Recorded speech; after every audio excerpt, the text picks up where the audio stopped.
What's up, World 2 family? It's Abraham. Mike here. And in today's video, we're going to review the cheapest, smallest machine from Amazon.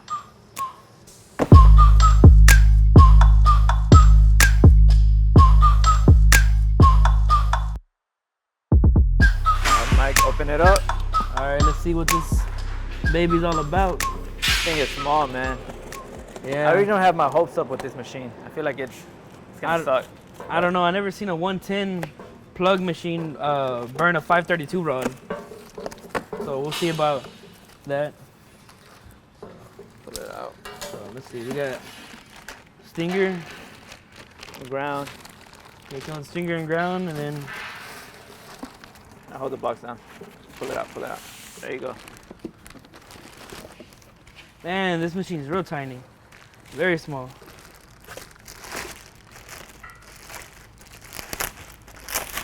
We got the manual here. Look at this thing, came with rods. They look really old. They look like they're rusted. So we're just gonna burn some 7018 today. We're gonna burn some 332 on it and some 332 7018 and a 18 6010. So we're gonna check it out and see what it got. Let's check it out, Mike. Let me just plug it into this 110 extension cord. All right, so let's go ahead and turn it on. Got the digital screen right here. Here's a amp adjustment rod. Knob. Knob. Knob. Nub. What do you think, Mike? I don't know. Feels Man. pretty good. My first impressions on this stinger right here, I can tell if you drop it once, it's gonna crack because this is All nothing but plastic. all plastic. So I mean, if you ever it get has, one of these, be careful with this stinger. It's not gonna last. it has a pretty good ground clamp, I'm not gonna lie. It's real tight, so you're gonna get a good connection as long as you have a good grounded off area. I'm ready to start welding with it. Let's weld. Weld. I'm going ahead and let's see if we can run a 7018 332 on this T-joint. We're gonna tack it together real quick.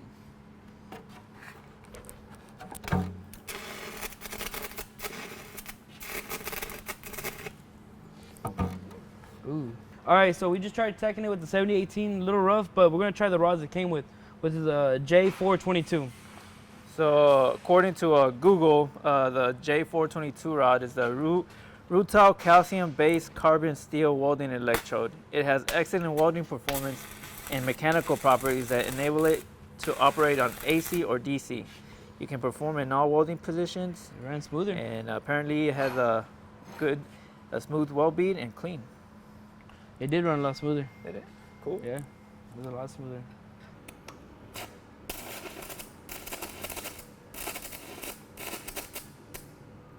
It needs to be colder. Hotter, I mean. So right now I was trying to tack it at 90 and it was hard to get this rod started. It's 332 7018. Now I was at 90 amps on the machine and I went up to 106. Just trying to try that now. See if it works a little better.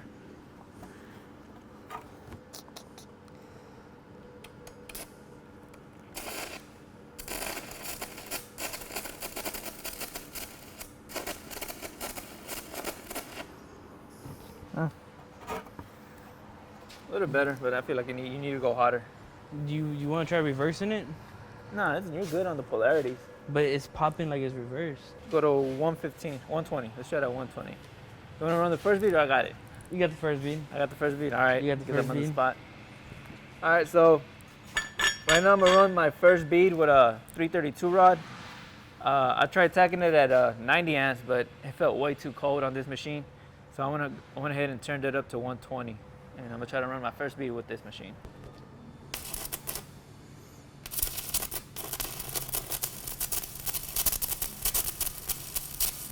Right now what I feel is at 120, but I still feel it way too cold. Yeah, it has like a lot of pop. It's not as smooth as a normal 7018.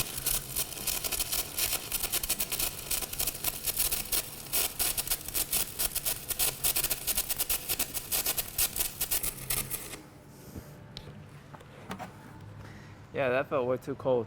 All right, so we're gonna try the J422 rod. We're still at 120 amps. And we're gonna see what's the difference between the 7018 and this rod and the puddle. This is the rod that came with the machine.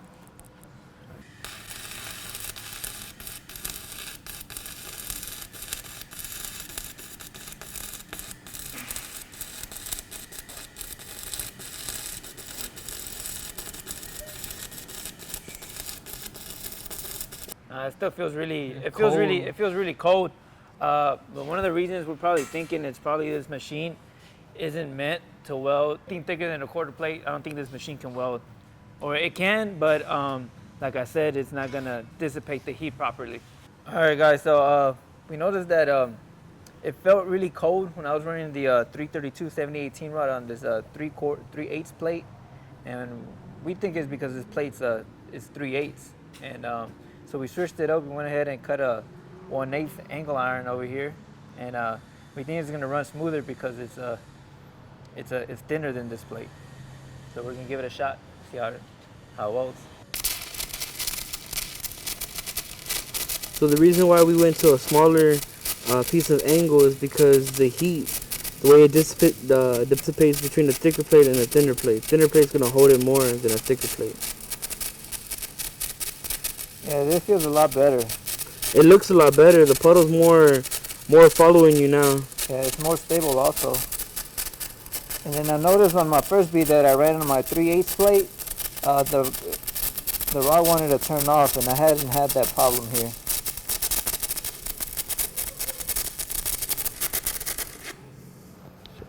Eyeballs. Eyeballs. So the bead does have a smoother profile. Yeah, the bead does have a smoother profile on this 1/8 plate.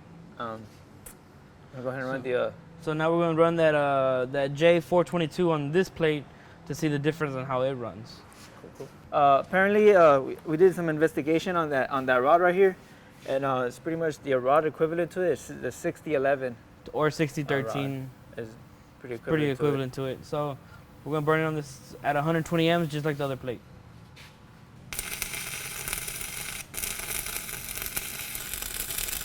A lot smoother. But I noticed that rod burns really quick. You see it? It does. I like how that rod burns. It burns real smooth, but it burns very, very quick. Oh, look. It was burning up.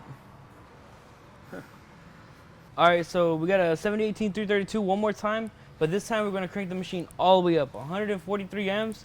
Let's see how it runs. I think it's going to run pretty cool.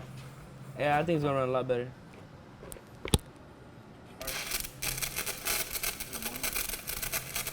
Yeah, it looks pretty good. Yeah, it just sounds really funny. It sounds like you have reverse polarities, but the puddle looks pretty good. I notice you have to keep it like very, very. You get the feel that you're like touching the base metal for it to stay on. You have to keep it like very, very close to the base metal for it to stay.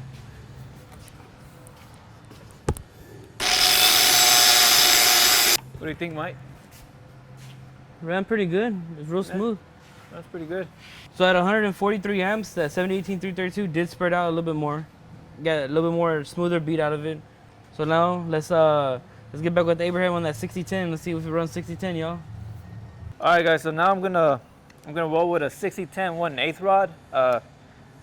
This is gonna be my first time running this rod. Running this rod with this machine. I don't think this machine's gonna be able to hold this rod or run it properly. But we're gonna see what it got. Nah, I don't think it's gonna support it either. The machine struggles with a 332 7018. That's a more smoother, easier burning rod. The 6010 is a little bit more aggressive. It needs more of an aggressive arc because it's a penetrating rod. It's made for open roots, so it's made to get in there. Nope. The 6010 1/8 rod, it didn't. The machine could not handle this rod. It's not working. I was trying it on this 3/8 plate, and I'm gonna try it on the 1/8 plate, see if it makes a difference or not.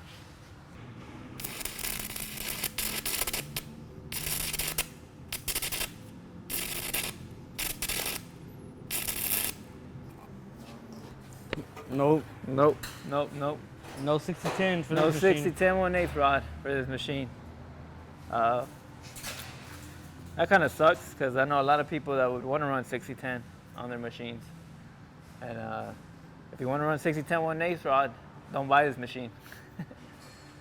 Yeah, maybe if you have a 332 6010, that might work. That might work because it has like a little bit thinner flux on there. Yeah, but this 1.8, it's not gonna work. I think we should try it with the angle iron going uphill, like a 3F position. See if it'll run a bead uphill. See if it'll carry it at the speed. 7018. 718. Yeah. Let's do it. Let's try it. All right, guys. So we tried it on horizontal 1F position. What we're gonna do now is try a 332 7018 rod on a 3F position going vertical. Yeah. We're still at 143 amps on 1/8 angle iron. So let's see how it runs uphill.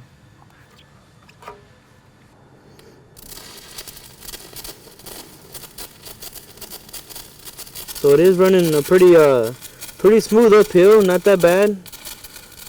Does the puddle want to follow you or does it not? It's good. It's good? Yeah, I could tell it's having a hard time trying to stay on. So Other than that, it's running pretty smooth. See right there, wanted to cut off.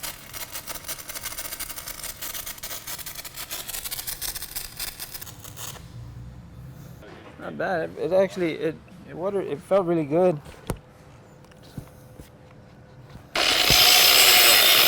in my opinion, with this machine, if you do want to have any like little stick jobs around the house, find 16th size 5P plus or 16th 7018. That's my personal preference on the machine itself. But as you see, if you have 332 laying around, you just got to work with it, and it's gonna sound a little bubbly, but it will throw a weld down. So like if you were just to look at the features on the box, it actually does tell you that it can weld 332, 1/8, 532, and 1/4 inch electrodes. So we know that's bull crap because it's actually struggling with the 332. Yeah. So there you have. All right, guys. So in my hands now, I got a 7018 1/8 rod. All right. Before we tried the 6010 1/8 rod, that didn't work so good. So now we're gonna try the 7018 one. Hopefully it works.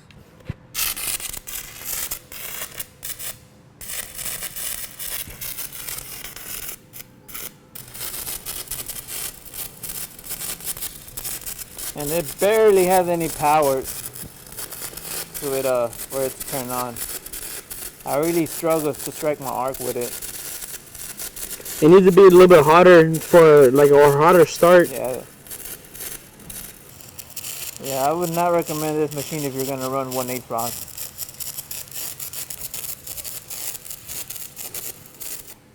Yeah, this machine's good for about a 16 diameter 7018 or 16 diameter 5P plus, one or the other. 1/8, no good.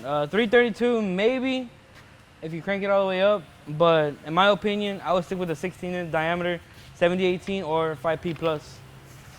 Let's go ahead and clean it off. I'm gonna clean it, see what it looks like. Eyeballs. Eyeballs. So it did lay a pretty nice bead down, hitting both walls. Like Abraham was saying, it struggled to start just because it wasn't hot enough to get that 1/8 rod started. But yeah, I would not recommend if you're gonna run 1/8 rod, do not get this machine. Again, it'll run good with a 116 rods, and you can push it at 332 rods, but that's about it, and not anything bigger diameter than that. Yeah, and my personal opinion, myself, nothing thicker than an 1/8 inch that you're gonna be working on of your base metal. No bigger than a 16th, to be honest, because after a 16th, you are gonna have to crank it up all the way, and then you're gonna actually lessen the duty cycle of the machine, because at 60% duty cycle is anything between 100 and below amps. And if you're above 100 amps, the duty cycle is only 35%. So smaller diameter, you're gonna get smoother beads. The machine's not gonna be overworking itself, and that's my personal opinion. For 99 bucks, would you recommend this machine? What would you say? For 99 bucks, I would recommend it if you just wanna build a quick little fence or a shelf inside your shed or something maybe. Or you have like little things to tack up around the house, like little metal things around the house, then yeah. But if you wanna practice welding, like actually on 1/2 inch plate, on pipe or anything like that, I would spend the extra money and get something a little bit better that can hold the rod. Alright, oh yeah, those are my final assumptions with it, yeah. It's only good for little projects. Yeah. Anything that, if your base metal is greater than 1/8, I wouldn't recommend it. Nah. I wouldn't recommend it. Little iron fence, little square tubing iron fence would be good. Yeah, but I hope this little review on this this $99 machine helps y'all guys out who's ever trying to get started with welding. Very small machine, like very portable as well. Or Yeah. if you have a little space in your shed, this machine will fit in there, no problem. Well, until next time, guys. Till next time, guys.